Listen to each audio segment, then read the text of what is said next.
Hi friends, good evening.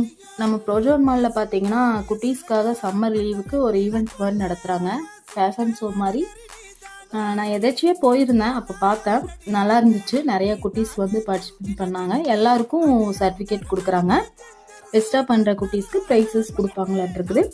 நீங்கள் குட்டீஸோடு போனீங்கன்னா குட்டீஸை கொஞ்சம் ப்ரிப்பேர்டாக கூட்டிகிட்டு போங்க. அவங்களும் இது ஸ்பெஷலாக ஒரு என்ஜாய்மெண்ட்டாக இருக்கும். நம்மளுக்கும் நம்ம குழந்த அதில் கலந்துக்கும் போது ரொம்ப ஹாப்பியாக இருக்கும். நீங்கள் போனீங்கன்னா ட்ரை பண்ணி பாருங்கள். ஃபஸ்ட்டே ப்ரிப்பேர்டாக போகிறக்காக தான் இந்த வீடியோ அப்லோட் பண்ணலான்னு தோணுச்சு. ஃபைனலாக குட்டி வேனில் ஒரு ரவுண்ட் அடிச்சுட்டு ஐஸ்கிரீம் சாப்பிட்டு வீட்டுக்கு வந்துட்டோம். நீங்களும் போனீங்கன்னா ட்ரை பண்ணி பாருங்கள். நம்ம சேனலை சப்போர்ட் பண்ணுங்கள், சப்ஸ்கிரைப் பண்ணுங்கள். தேங்க்ஸ் ஃபார் வாட்சிங்.